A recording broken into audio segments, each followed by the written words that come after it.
Let me tell you something that might hit you harder than any betrayal ever could. Right now, at this very moment, someone might be stealing your life force and you don't even realize it. Not your money, not your time, but your energy. That sacred fire inside of you, the glow in your eyes, the peace in your spirit. They don't come with weapons, they come with smiles, sweet words, fake concern. And while they pretend to care, they're draining you slowly, silently, systematically. Do you ever feel like you wake up more tired than when you went to sleep? Like you're doing everything right, but something invisible is pulling you down? That's not in your head. That's real. Because energy vampires exist. People who feed off your light just to survive their own darkness. And they'll take until there's nothing left of you but an empty shell of who you used to be. This is not a speech, it's a wake-up call. Because if you don't protect your energy, you lose your power. And when you lose your power, you lose your purpose. And when you lose your purpose, you lose your life. So now, listen closely. It's time to rise up and fight for your soul. You ever walk into a room and the second someone speaks, your whole spirit sinks.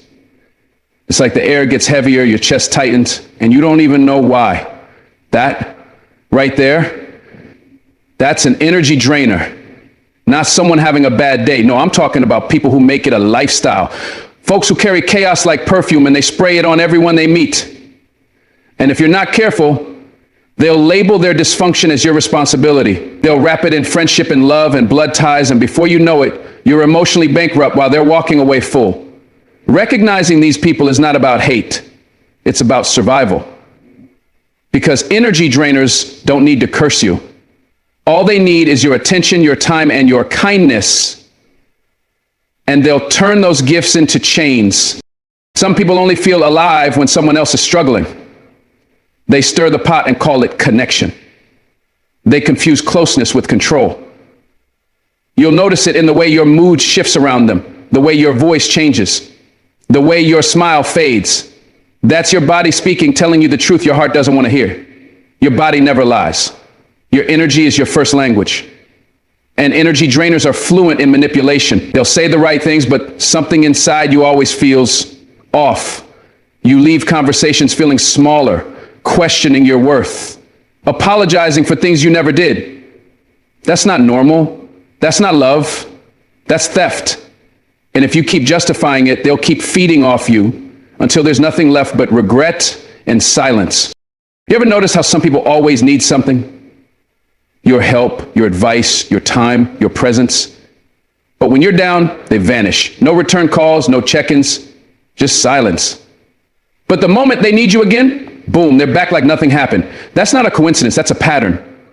Energy drainers operate on cycles. They watch you rise just so they can pull you down and act like they're lifting you up. You have to learn the difference between someone who's in pain and someone who is pain. There's a difference between people who occasionally fall and those who choose to live in the dirt and drag others into it. Don't let empathy blind you to toxicity. Compassion should never come at the cost of your peace. There are folks who disguise their drain with jokes. They'll laugh at your dreams, mock your goals, throw little jabs disguised as just kidding, but deep down, you feel the sting. That's not support, that's sabotage. And the worst part, you'll second guess yourself. You'll wonder, am I too sensitive? No, you're not. You're just awake. Awake enough to realize that some people use humor as a weapon and sarcasm as a mask. They can't celebrate you because your shine reminds them of their shadows. Recognize this. If someone's words consistently make you doubt your value, they're draining you. Not with fire, not with rage, but with poison disguised as friendship. That's the most dangerous kind. And then there are the constant victims. People who are always at war with the world, always going through something, always pulling you into their latest crisis. Every time you try to breathe, they come crashing in with another problem. And listen, it's okay to help people. We all go through storms. But when you become their emotional sponge, soaking up every drop of their chaos, your spirit gets heavy. You start carrying battles that aren't yours. That's not love. That's emotional hostage taking. And some of these people don't want solutions, they want spectators. They want someone to sit in the dark with them because they're afraid to walk toward the light. Don't let their fear become your cage. You'll meet folks who wear the mask of mentors, friends, even partners, but their energy feels like a leash. They applaud you as long as you stay beneath them. But the moment you grow, evolve, rise, they start acting distant, cold, critical. That's because they were never clapping for you, they were clapping for control. Pay attention to who grows quiet when you get loud, who vanishes when you succeed, who undermines your progress with advice that feels more like doubt. That's not guidance, that's sabotage. Some people only feel powerful when they're needed, and when you no longer need them, their true colors show. Recognizing energy drainers means looking past the surface and trusting your gut, even when it breaks your heart. What's wild is that energy drainers aren't always loud. Some are subtle. Quiet, they sit in the back and play the long game. They don't argue, they sulk. They don't confront, they guilt trip. You try to share good news and they hit you with silence, or worse, must be nice. That passive aggression, that's not harmless. It's emotional corrosion. It's a way to make you shrink so they don't have to grow. It's how small minds try to level the playing field, by pulling greatness down to their level instead of rising. And if you don't recognize it for what it is, you'll find yourself dimming your light just to keep the peace. That's not peace. That's self-abandonment. Energy drainers feed off your reactions. The more you explain, the more they twist. The more you defend yourself, the more they distort your words.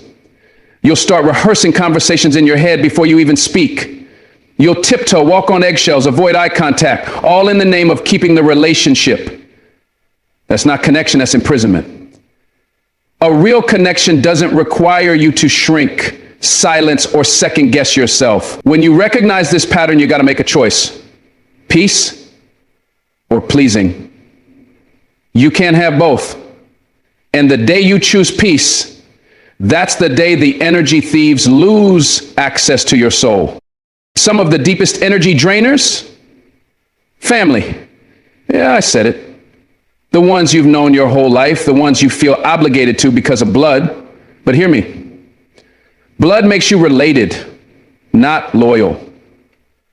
Some people hide behind the word family just to keep hurting you, just to keep their hands on your life without ever earning that privilege. You're allowed to love people from a distance. You're allowed to outgrow people, even if they raised you, even if they share your DNA. If someone is consistently draining your peace, robbing your joy, and disrespecting your boundaries, they're a threat to your life force. And your soul is not a sacrifice, even for family. You've got to start paying attention to how you feel after every interaction. If you leave a conversation feeling anxious, confused, belittled, or small, that's not your fault. That's feedback. That's your energy telling you the truth. Recognizing energy drainers doesn't make you cruel, it makes you conscious. It's not judgment, it's self-preservation. You can love people and still not give them access to your mind, your heart, your time, because the most precious thing you own is your energy. You can make back money, you can rebuild broken things, but when your energy's gone, so is your light. And this world doesn't need another tired, dimmed soul. It needs you, fully charged, aware, and protected. Recognize the drainers before they redefine your destiny. You know, there comes a point in your life when you have to look at everything and everyone around you and ask yourself, is this feeding me or is this bleeding me? And the moment you ask that question, honestly, things start to shift, because you begin to realize that not everyone who has access to you deserves it. You see, your energy is currency. Your time is sacred. Your peace is not up for negotiation. But most of us, we've been taught to give and give, to please everyone, to bend, to accommodate, to keep the peace, even when it's eating us alive. And we mistake being agreeable for being kind. But that's not kindness. That's self-erasure. That's the slow death of your own soul for the comfort of others. And if you keep doing that, you'll wake up one day surrounded by people who benefit from your boundaries being weak, and none of them will know the real you. That's why boundaries aren't just protection. Boundaries are revelation. They reveal who values you and who values what they can take from you. You have to understand that boundaries aren't walls, they're doors. Doors with locks. Doors with keys that you control. And not everyone should get a spare. Because when you let anyone in, they'll rearrange the furniture of your soul. They'll leave muddy footprints on your peace. They'll sleep in your spirit and never pay rent. And when you try to take the keys back, they'll call you selfish. They'll say you've changed, but listen to me. That's not selfish. That's survival. That's choosing to stop bleeding for people who wouldn't even hand you a bandage. You see, when you don't have boundaries, people treat you like an unlimited resource. And you start treating yourself that way too. You answer calls when your soul is tired. You show up when your heart is broken. You give when you have nothing left. And the truth is, people will applaud you for it. They'll call you dependable, but inside you'll feel hollow. That hollowness is your soul crying out for boundaries. People confuse love with access. They think just because they love you, they have a right to all of you, your time, your space, your energy. But love without respect is control. Love without boundaries is manipulation. And some people don't want to love you, they want to use you. They want your presence when they're lonely, your help when they're drowning, your light when they're in darkness, but they don't want your truth. They don't want your no. They don't want your limits. And when you start building those limits, when you start saying, I can't do that today, or I need space, or that doesn't work for me, you'll watch them squirm. You'll watch them act like you've betrayed them. But what you're really doing is reclaiming yourself. You're standing up for the version of you that's been silenced for too long, that inner voice that's been whispering, I'm tired, I need rest, I need peace. Boundaries are how you answer that voice. Boundaries are how you start loving yourself out loud. Some people will test your boundaries not because they don't understand them, but because they're hoping you don't enforce them. They're watching to see if your no is real or if it's just a pause before your usual yes. And that's where the power lies, not in setting the boundary, but in keeping it when it's tested. Because let's be real, it's easy to talk about self-respect, but it's hard when you have to enforce it with people you care about. It's hard to say no to your family when they've always expected you to say yes. It's hard to tell a friend you can't be their emotional crutch anymore. It's hard to tell a partner that your needs matter too. But that hardness, that resistance, that's the threshold of freedom. Every time you uphold your boundary, you strengthen your soul. You remind yourself that your well-being matters. You tell the world that your energy is not a public utility. You stop being a doormat and start being a door, one that only opens for truth, respect, and love. There's this lie people love to tell, that if you have boundaries, you're cold, you're distant, you don't care. But let me tell you something. The most loving people I know have the strongest boundaries because they know how dangerous it is to love without limits. They know how easily love can become martyrdom. They know that giving too much of yourself too often to the wrong people can leave you empty and bitter. So they guard their energy like it's holy, because it is. They say no with compassion. They take space without guilt. They rest without apology. And in doing so, they teach others how to love them in a way that's sustainable. That's real love. Not the kind that demands everything, but the kind that respects everything. And if someone can't handle your boundaries, that's not your problem to fix. That's their discomfort to process. You are not responsible for managing other people's emotions about your self-care. It's wild how when you start creating boundaries, you start seeing things you couldn't see before. You start realizing how much of your life was shaped by fear. Fear of being rejected, abandoned, misunderstood. So you gave and gave, hoping that love would keep coming if you just kept sacrificing yourself. But all that did was teach people how to take from you without giving anything back. When you build boundaries, you stop performing, you stop over-explaining, you stop apologizing for being human. And in that silence, in that space, you finally hear your own voice. You hear your needs, your limits, your truth. And maybe it's shaky at first. Maybe your voice trembles. But even a trembling voice is still a powerful one because it's real. And anything real is worth protecting. That's what boundaries do. They carve out space for the real you to breathe. It's important to remember that boundaries are not about rejection. They're about alignment. You're not pushing people away. You're pulling yourself closer, closer to what matters, closer to what feels right. And yeah, you'll lose some people. But you'll also find peace. You'll find clarity. You'll stop waking up with anxiety in your chest and confusion in your spirit, because your energy will no longer be scattered across the expectations of others. You'll be grounded, whole, present, and people will feel that. They'll see the shift in your eyes and your posture and your presence. That's the glow of someone who finally chose themselves. And choosing yourself doesn't mean you don't love others. It means you love yourself too. You're no longer willing to bleed for people who won't even reach out a hand.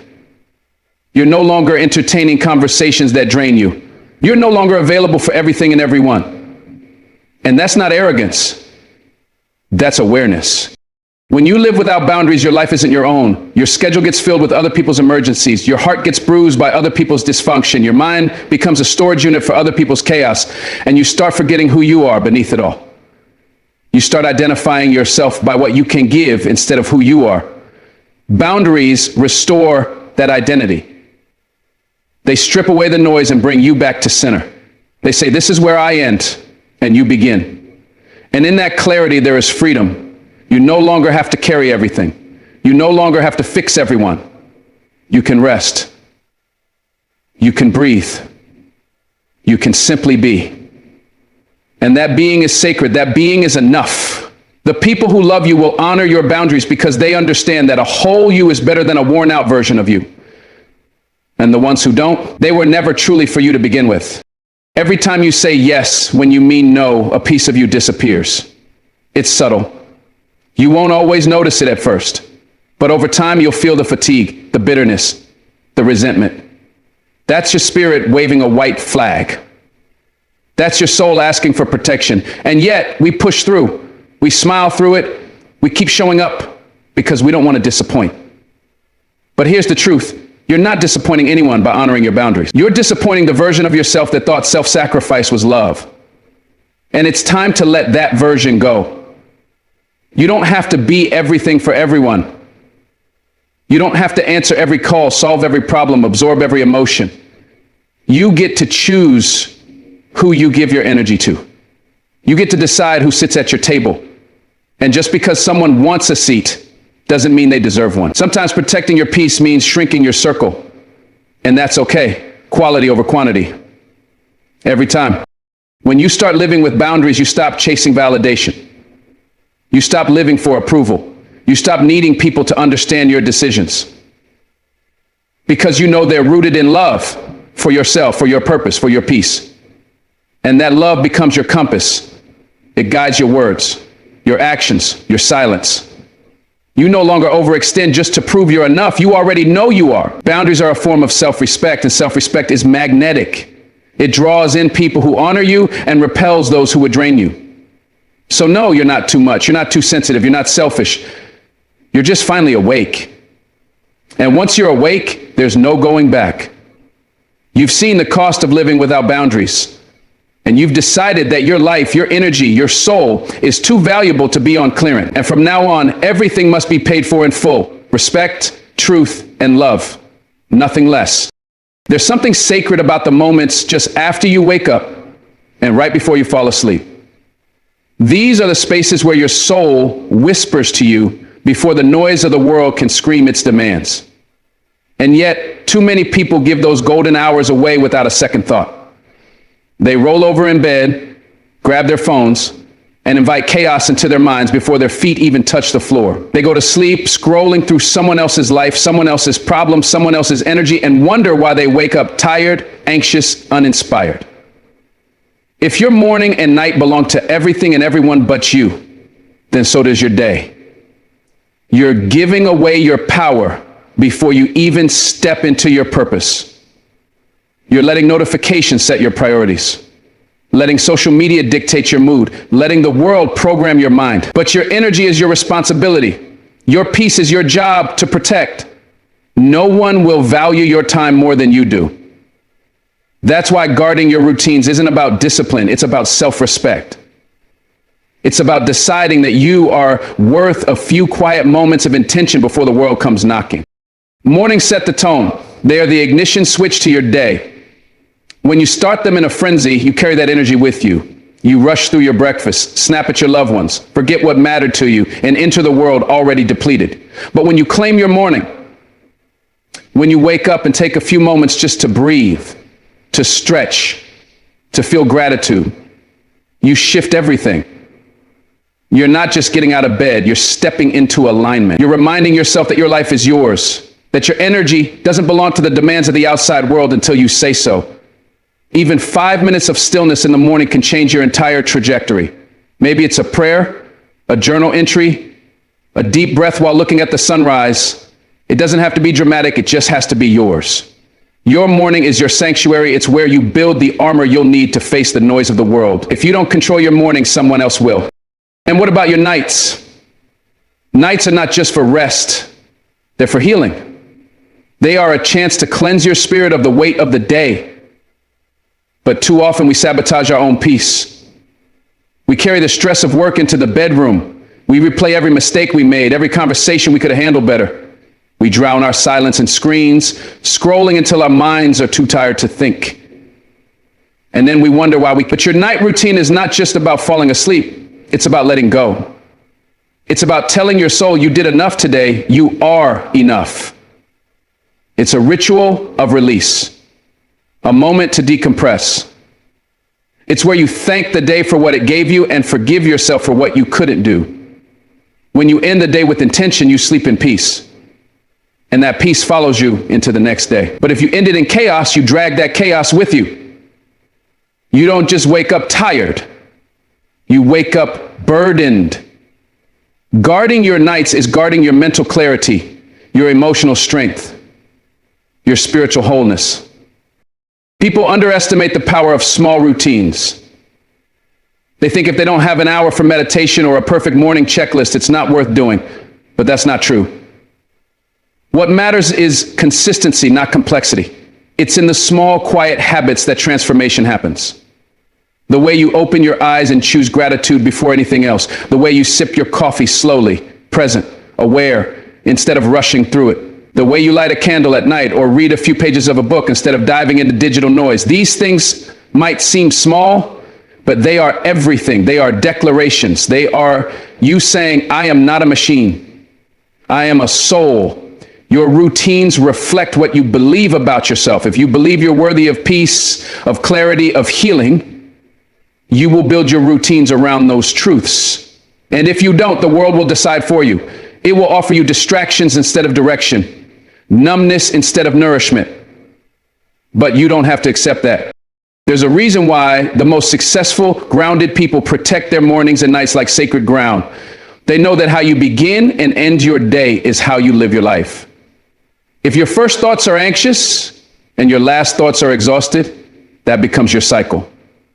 But if your day begins with presence and ends with peace, your life begins to mirror that. It's not about being perfect. It's about being intentional, about refusing to let outside noise write your inner script. The truth is your soul craves routine, not rigidity, but rhythm. A rhythm that supports your growth, that nourishes your energy, that reminds you of who you are before the world tells you who to be. So many people walk through life in a fog because they've never had a moment to truly meet themselves. Guarding your routines gives you that moment, that reconnection, that clarity. And in that space, you start to see what needs to stay and what needs to go. Who's pouring into you and who's pulling from you. You start living, not just surviving. Distractions are louder in the morning and even louder at night. That's when your mind is vulnerable. In the morning, you haven't fully awakened yet, so anything you consume gets embedded deeply. And at night, when you're worn out, your filters are down, so negativity slips in more easily.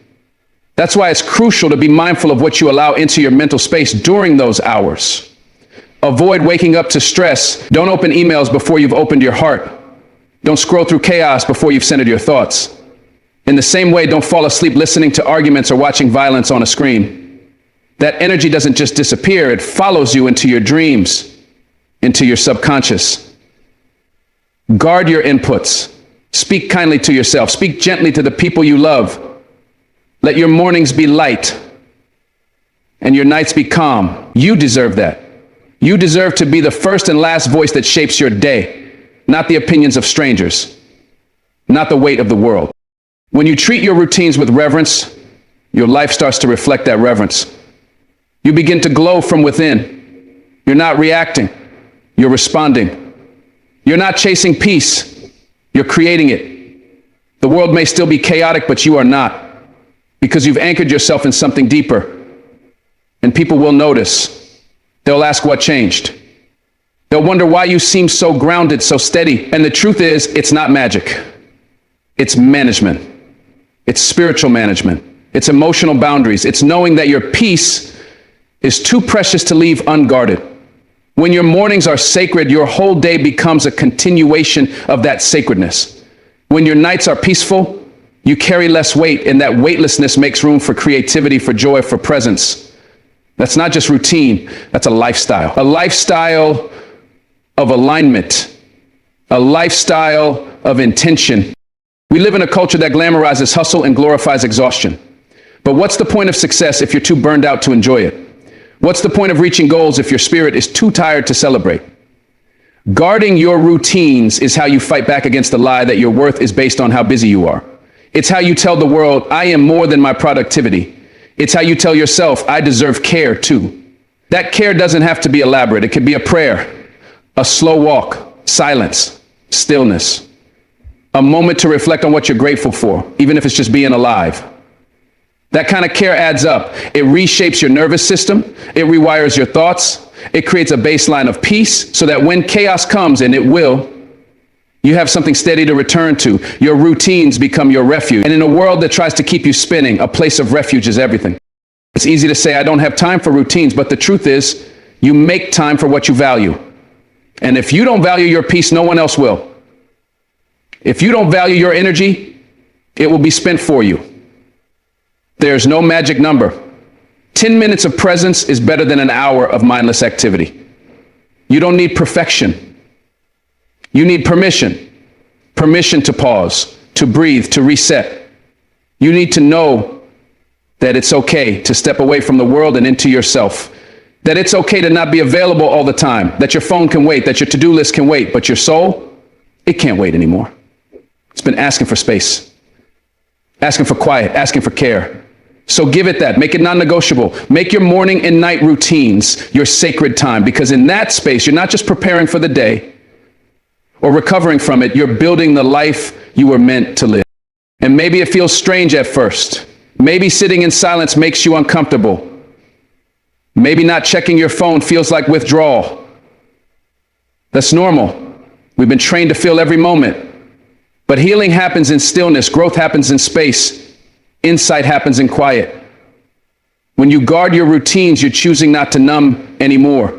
You're choosing not to distract yourself from yourself. You're choosing to feel, to heal, to awaken. And that choice is the beginning of everything. Because once you realize how powerful your energy is, how sacred your time is, you'll never give it away so freely again.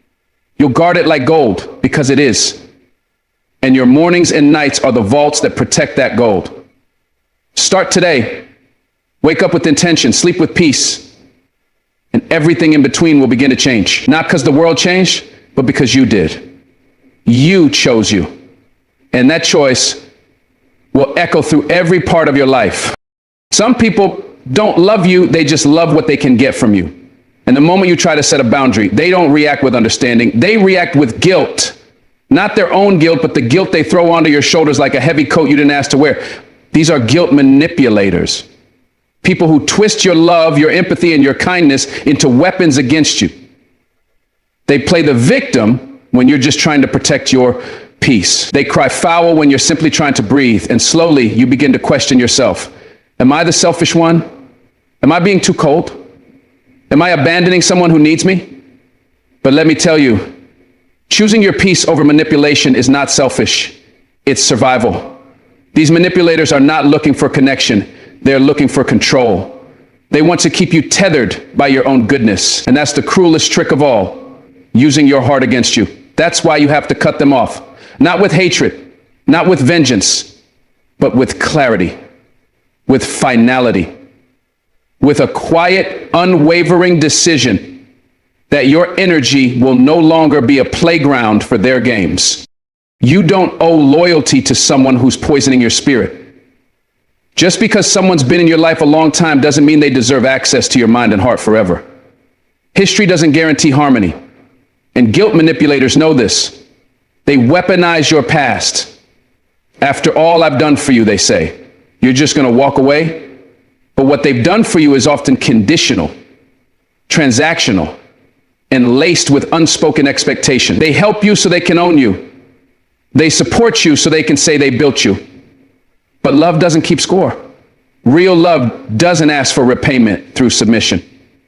Guilt manipulators thrive on keeping you small because your growth threatens their grip. Your confidence, your independence, your healing, it exposes their game. And they'll tighten their hold the moment they sense you waking up. That's when you have to be strongest. That's when you have to stop explaining, stop justifying, stop playing fair with someone who's only ever played to win. You don't need to announce your exit. You just need to leave. Because anyone who loves you through guilt doesn't love you at all. It's not just what guilt manipulators say, it's how they make you feel. They leave you walking on emotional eggshells, afraid to disappoint them, terrified of being labeled ungrateful or heartless. You find yourself apologizing for things that weren't wrong. You over-explain your choices, hoping they'll understand, hoping they'll stop making you feel like the villain in your own story. But they don't stop, because it's not about understanding. It's about control. The more you bend, the more they expect. The more you give, the more they take. Until one day you realize you've abandoned yourself in the name of keeping the peace. But peace built on guilt is not peace. It's a prison. And every time you say yes when your soul is screaming no, you reinforce that prison's walls. Cutting off guilt manipulators means choosing your freedom over their approval. It means letting them call you cold, letting them spread their version of the story, letting them play the victim, and not flinching. Because at the end of the day, your spirit knows the truth. And that truth will always cost you something, but it will set you free. They will make you feel responsible for their happiness. They'll frame their pain as your fault, their bad choices as your burden. If you hadn't done that, I wouldn't be like this. That's their anthem. That's how they bind you, by convincing you that their emotional state is a direct consequence of your actions. And if you're empathetic, that message lands hard. You want to fix it. You want to make it right. But here's the truth. You are not responsible for how others choose to react. You are not their emotional caretaker. Guilt manipulators rely on your compassion to keep you chained. They know you're kind. They know you care. And that's why you're the perfect target. But you can't keep setting yourself on fire to keep someone else warm. At some point, you have to say no more. Not because you're cruel, not because you stopped caring, but because you finally started caring about yourself too. You have the right to protect your emotional space from people who use their pain as a weapon against your peace. They'll tell others how much they gave to you. They'll tell stories of all the sacrifices they made, all the things they did out of love. But they won't mention the pressure, the guilt, the manipulation that came attached to every gift. They won't talk about how every favor had strings. They won't mention the emotional debt they constantly remind you of. That's the image they create. One where they're the generous hero and you're the ungrateful disappointment. And for a while that might hurt. It might sting to be misunderstood, misrepresented. But let me tell you something powerful. Your truth doesn't need to be proven to anyone who's already committed to misunderstanding you. The moment you stop living for other people's narratives is the moment you start writing your own. Cutting off guilt manipulators means walking away without needing to be seen as the good one. It means letting them believe what they need to believe, because you don't live for their version of the story. You live for your peace, your sanity, your healing. And sometimes the cleanest exits are the quietest. One of the hardest parts of cutting off a guilt manipulator is the inner conflict it stirs. You might replay the moments of kindness, the times they were there for you, the shared memories. You might ask yourself, were they really that bad? That's natural, because guilt manipulators aren't always monsters. Sometimes they're people you love deeply, parents, partners, friends. Sometimes they're charming, generous, even fun. But manipulation doesn't always come wrapped in cruelty. Sometimes it comes dressed as care. That's what makes it so dangerous. You keep holding on to the good, hoping it will outweigh the bad. But if every good moment comes with emotional blackmail, then it's not truly love. It's leverage. And love should never feel like leverage. So yes, grieve what was good. Mourn what could have been.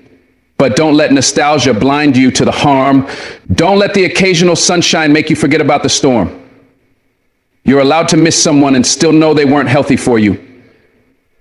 You're allowed to feel sadness and still choose distance. Those two truths can exist at the same time. You have to understand, guilt manipulators rarely change because their tactics work. Why would they stop controlling when guilt gets them what they want? When every tear, every pout, every dramatic exit brings you running back. They don't need to evolve when your empathy keeps paying the price. That's why it has to stop with you. You're the one who breaks the cycle.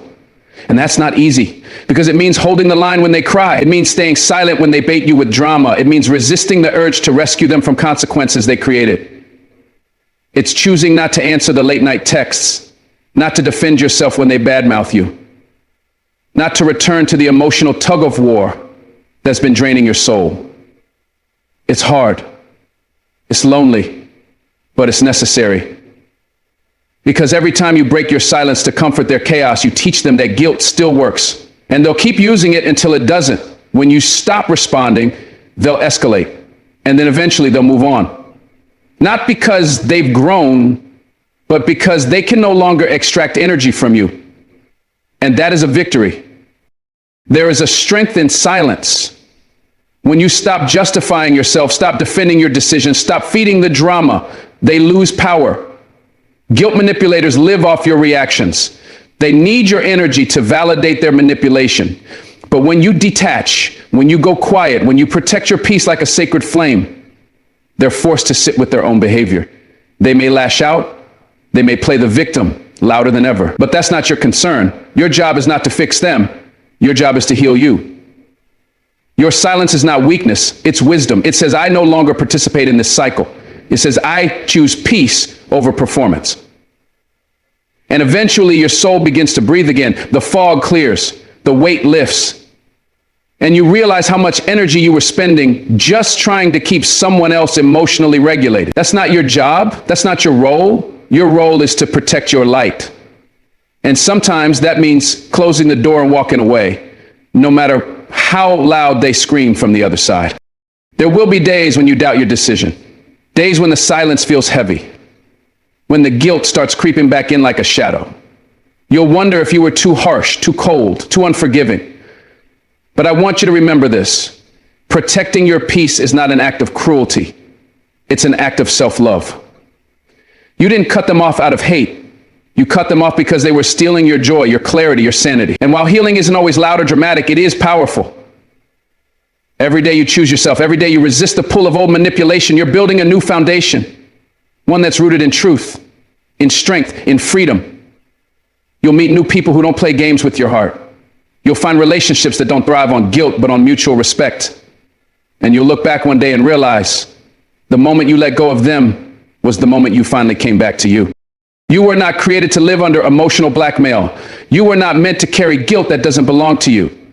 Cutting off guilt manipulators is not an act of war, it's an act of liberation. It's you saying, I am not your puppet. I am not your emotional punching bag. I am not the villain you need me to be so you can feel righteous in your manipulation. You are more than someone else's narrative. You are worthy of peace without pain. Connection without coercion, love without guilt. And the moment you choose to walk away, even if your voice shakes, even if your heart breaks, you've already won. Because the most radical thing you can do in a world that feeds on guilt is to choose your freedom. Your healing is not a betrayal. It's a revolution. And you are the fire that refuses to be extinguished. Keep burning. Letting go is not weakness. It is a conscious choice to reclaim your energy, your dignity, and your power. Holding on to people, pain, or the past does not preserve connection. It preserves suffering. Sometimes we cling to what hurt us the most, not because we love it, but because we've built our identity around it. We say things like, this is just who I am. when in truth it's just what we've known. But if you look closely, you'll see the cost of holding on. You'll see the sleepless nights, the anxiety that builds up every time their name pops up, the loss of joy you feel in moments that should have been yours to enjoy fully. Letting go is not about forgetting what happened. It's about refusing to let it control your peace. It means no longer rehearsing the same conversations in your head, no longer defending your pain to people who will never understand, and no longer trying to force someone to see your worth. Reclaiming your power starts with silence. Not the silence of fear, but the silence of freedom. The silence that says, I'm no longer waiting for closure. I'm no longer begging for recognition. I'm moving forward because I deserve to. When you finally decide to let go, your spirit starts to breathe again. At first, it might not feel like peace. It might feel like emptiness, because you're stepping away from something that consumed you for so long, and your mind will keep reaching for that familiar chaos. But hold steady, because on the other side of that discomfort is a calm you've never known. You'll start noticing how your energy isn't constantly being drained. You won't have to keep pretending, explaining, or managing someone else's emotions. You'll be able to sit in your own space without noise, without drama, and feel a quiet strength building inside of you. That strength is your power returning. That's your intuition coming back online. You'll start hearing your own voice again, not the voices of guilt, shame, or obligation. And in that stillness, you'll remember who you were before they broke you, before life bent you, before the story you told yourself became about surviving rather than thriving. Letting go doesn't mean giving up. It means giving yourself back to yourself, piece by piece, without apology or permission. It's a slow remembering of everything you buried for the sake of someone who didn't deserve it. People will often confuse your detachment with indifference, but they'll never understand the war you had to fight to arrive at peace. They don't know how many nights you wrestled with yourself, debating whether to stay or go, whether to keep forgiving or finally choose yourself. They only see the outcome. They don't see the emotional labor that went into cutting the cord. And that's okay, because your healing doesn't need to be visible to be valid. You owe no one an explanation for your evolution. When you let go, you're not rejecting them, you're rescuing you. And sometimes that rescue is quiet. It's not a dramatic exit or a confrontation. It's waking up one day and deciding that your mental and emotional health is more important than keeping toxic peace. It's realizing that their love, if it came with conditions, wasn't love at all. And suddenly, your boundaries become sacred. Not because you've become hard, but because you've become clear. Clear on what you will allow, clear on who you are, and clear on what you deserve. Power isn't something they took from you. It's something you gave away while trying to be enough. Now, you're simply taking it back. There is a moment in every person's life when they must choose between pleasing others and protecting their soul. When you let go, you are making that choice. You're saying, I'm done shrinking myself to be digestible. I'm done betraying my intuition for comfort. I'm done performing emotional gymnastics just to make other people comfortable. Letting go is not cold. It is warm. It is the warmth of returning to yourself after years of abandonment. You begin to notice the subtle ways you had been silencing yourself. The way you held your tongue in rooms that didn't deserve your silence. The way you apologized for having needs.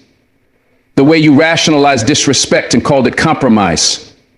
And you feel anger, not just toward others, but toward yourself. That's part of the process. Forgive yourself for not knowing better, for staying longer than you should have, for giving people more than they earned. You were trying to love. You were trying to be good. And now you're trying to be whole. That's the difference. You're no longer trying to be loved. You're choosing to love yourself. And when you do, you reclaim every ounce of power that guilt and fear once stole from you. Letting go will change the way you see the world. Suddenly, your standards rise, not because you're bitter, but because you're healed. You stop tolerating half-effort, false apologies, and conditional care. You recognize manipulation faster, and you walk away quicker. Not because you don't care, but because you've learned that real love doesn't require you to abandon yourself. You stop chasing people who never made room for you. You stop explaining your worth to people committed to misunderstanding you. And you realize that peace is not a destination, it's a decision. You don't find it in someone else's approval. You find it when you finally approve of yourself. That's power. Power is saying no without guilt. Power is leaving when it's no longer healthy. Power is resting without shame. Power is setting a boundary without writing a paragraph to justify it. And the more you practice this, the less tolerance you have for anything less. It's not arrogance. It's alignment. You're not better than anyone. You're just better to yourself. And that shift changes everything. The way you speak, the way you show up, the way you love. Letting go doesn't just free you from them. It frees you to finally become you. You'll begin to realize how much energy you were wasting holding on. You were managing other people's expectations, absorbing their projections and carrying wounds that weren't even yours. You thought holding on was strength, but the real strength is in surrender. Surrendering the need to fix, to prove, to convince. You don't need to change their mind. You don't need to win them back. You just need to free yourself from the cycle. You'll feel lighter, not because life got easier, but because you're no longer dragging a weight that was never yours to carry. And in that space, new clarity arrives. You'll begin to choose with intention. You'll stop reacting and start responding. You'll pause before giving energy to things that no longer serve your purpose. And the silence that once scared you will become your sanctuary. Because in that silence, you'll find your voice, not the one shaped by fear or obligation, but your true voice. And when that voice returns, so does your confidence. So does your focus. So does your ability to live from truth instead of trauma. Letting go isn't just a step forward. It's a complete shift in how you see yourself, your worth, and your right to peace. There will be moments when grief and growth meet in the same breath. You'll mourn the version of yourself who stayed too long, who gave too much, who tolerated the intolerable. But you'll also celebrate the version that chose to rise. That contradiction is normal. Healing isn't linear. And letting go isn't always clean. Some days you'll feel free. Other days you'll feel fragile. But both are valid. Let yourself feel it all, the sorrow, the anger, the relief. Don't rush to get over it. Honor the process, because every emotion is clearing space for the power you're reclaiming. You're learning to validate your own experience instead of outsourcing your reality to people who never cared to understand. You're rebuilding trust with yourself, and that's the most powerful form of security. Knowing that you won't betray yourself for anyone ever again. That you'll listen when your body says, this isn't right. That you'll walk away when your spirit feels drained. That you'll protect your peace like a sacred flame. Letting go isn't the end of love. It's the beginning of real love. The kind that starts with you, honors you, and never asks you to disappear to be worthy. Every time you choose to let go of something toxic, you create room for something true. That's the quiet miracle of surrender. You're not just walking away from something bad, you're walking towards something better, a version of yourself that's grounded, present, and unapologetic. You'll start noticing how little validation you actually need. How powerful you feel when you no longer give energy to people who deplete you. Your time becomes sacred, your space becomes intentional, and your relationships shift from performance to presence, from survival to safety. You stop auditioning for love. You stop shrinking for acceptance. You start owning your worth without needing to be liked by everyone.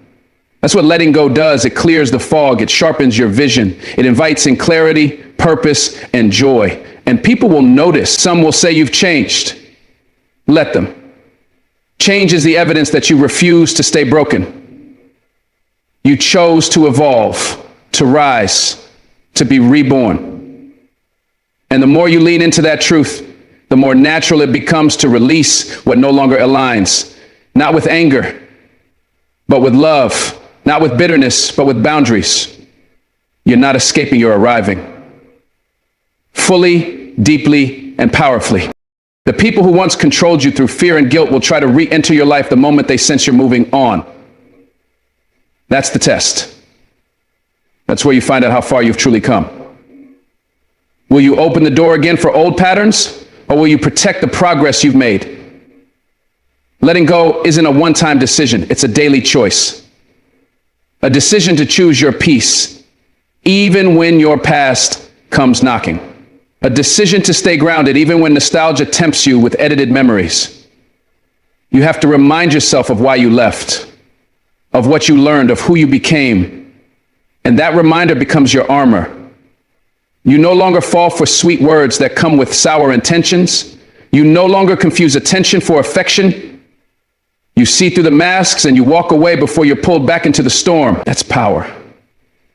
The power to recognize that healing costs more than comfort, that peace is more valuable than popularity, that you are no longer the person who needs to prove your worth to anyone. You've done the work. You've felt the fire. And now you walk in freedom, not because they changed, but because you did. As you keep letting go, you'll stop chasing closure and start creating peace. You'll understand that not every story ends with a perfect explanation. Some things won't make sense and some people won't give you the apology you deserve, and that's okay. Because closure is not about what they say, it's about what you decide. You decide the story ends here. You decide that your healing doesn't require their participation. You stop waiting for them to validate your pain. You stop needing to be understood by people who never cared to see you clearly. And that choice is radical. It's liberating. It's powerful. You begin to notice how much more space you have mentally, emotionally, spiritually. Space to dream again, to trust again, to love again, without fear of losing yourself. Letting go was never about them. It was always about you, about reclaiming your life one decision at a time. And even if your voice trembled as you said goodbye, even if your heart cracked as you walked away, you were still rising, still healing, still moving towards something deeper. You didn't let go because you stopped caring. You let go because you finally started caring about yourself. Letting go is not a sign of weakness. It is the ultimate act of strength. It is the moment you choose to stop carrying the weight of what no longer serves you. In life, we often hold on to pain, resentment, and people who have long outgrown their role in our journey, thinking we are preserving something important. But the truth is, what we are preserving is our own imprisonment. Real freedom is found in release. It is found in those quiet decisions to move forward, even when your heart is still catching up to your mind. When you let go, you are not giving up, you are rising up. You are reclaiming the power that you unknowingly handed over to others, to situations, to memories that no longer deserve to occupy space in your life. Every time you let go of something that hurts, you make room for something that heals. Every time you walk away from someone who disrespects your worth, you step closer to the life you were meant to live.